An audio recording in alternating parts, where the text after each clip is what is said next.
Hi, welcome back. In Part 3, you'll be adding the final components to your essay: a title, an introduction, and a conclusion. So let's take a closer look at each of these parts. So what makes a good title? Well, coming up with a good title is mostly about using your own good judgment and creativity. However, there are a few basic rules you can follow to help in the process. For example, a good title is usually short and to the point. A good title should in some way reflect your thesis. And a good title should be creative. Let's take a look at a couple examples. In the Anna Lappe essay, her thesis reads, "Today, junk food marketing happens in so many places and in so many ways that it's often behind parents' backs and beyond our control." Now let's see the title she created. Not Lovin' It, Moms and McDonald's Don't Mix. As you can see, the title is short and to the point. It reflects the thesis of her essay, and it has a nice creative element, where she makes a pun based on the McDonald's slogan, "I'm lovin' it." And how about the Sherry Turkle essay? Her essay thesis reads, "We've become accustomed to a new way of being alone together." Now let's see the title she created. The Flight from Conversation. Again, the title is short and to the point. It reflects the thesis of her essay, and it includes a nice creative metaphor. In your worksheet for Part 3, I want you to write a title for your essay using the guidelines I've just explained.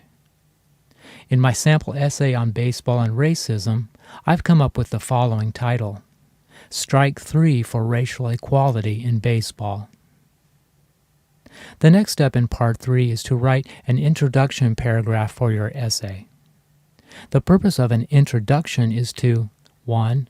Introduce your topic, 2. Introduce your thesis, and 3. Intrigue your reader to continue reading. Now, introducing your topic and thesis is the easy part. The real challenge in writing a good introduction is to intrigue your readers to continue reading.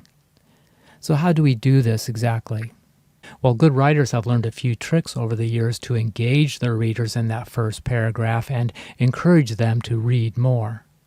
Some of these tricks include using the introduction to tell a story, adding a quote or quoted passage in the paragraph, showing your credibility as an expert on the subject, using the introduction to ask your reader a question.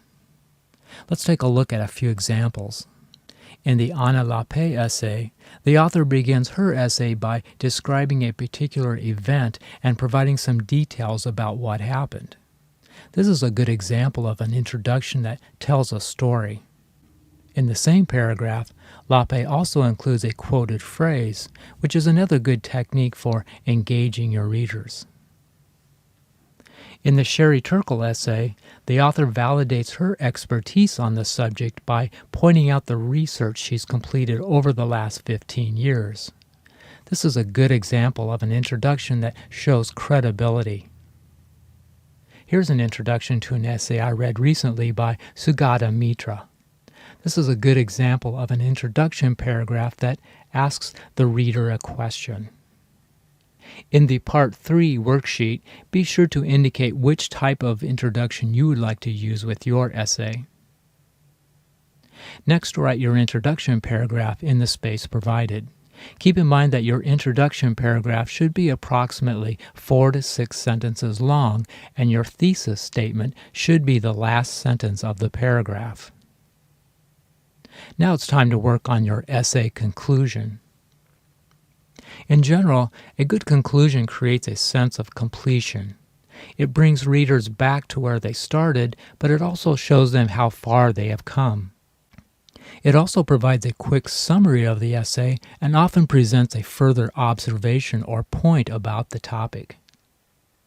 Some of the techniques that writers use to accomplish this include restating your thesis. Keep in mind that this does not mean repeating the same thesis sentence from your introduction. Instead, rephrase your thesis using different words and expressions and perhaps adding a different perspective on the topic. Providing a call to action. If the purpose of your essay is to persuade or influence a reader, the conclusion paragraph is the ideal location to ask your reader to consider your point of view or take action. Let's take a look at a couple examples. In the Anna Lepay essay, her thesis in the introduction paragraph reads, "Today, junk food marketing happens in so many places and in so many ways that it's often behind the parents' backs and beyond our control." And in her essay conclusion, she writes, "You can turn off the TV and your kids will still be exposed to junk food marketing. For kids today, marketing is ubiquitous, and McDonald's has been front and center in making it so." Notice how the author is essentially repeating her thesis from the introduction paragraph. However, she has rephrased the thesis using different words and phrases and has also included an additional perspective on the topic by referring directly to McDonald's. Here's another example where an author includes a call to action in his conclusion paragraph. In the essay by Sugata Mitra, the thesis in his introduction paragraph reads, "Many of the skills learned in a traditional classroom have little value in today's workplace."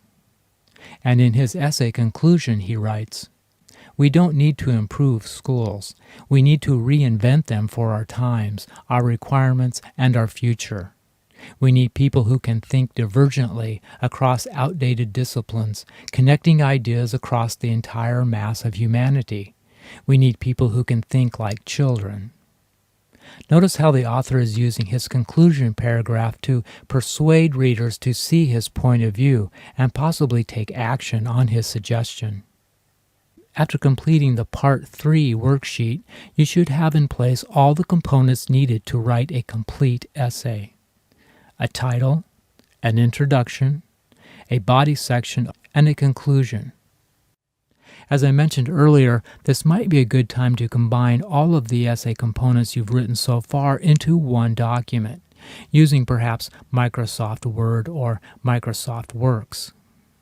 In next week's module, we'll talk more about how to format your document, and we'll also review some methods for editing and revising your essay.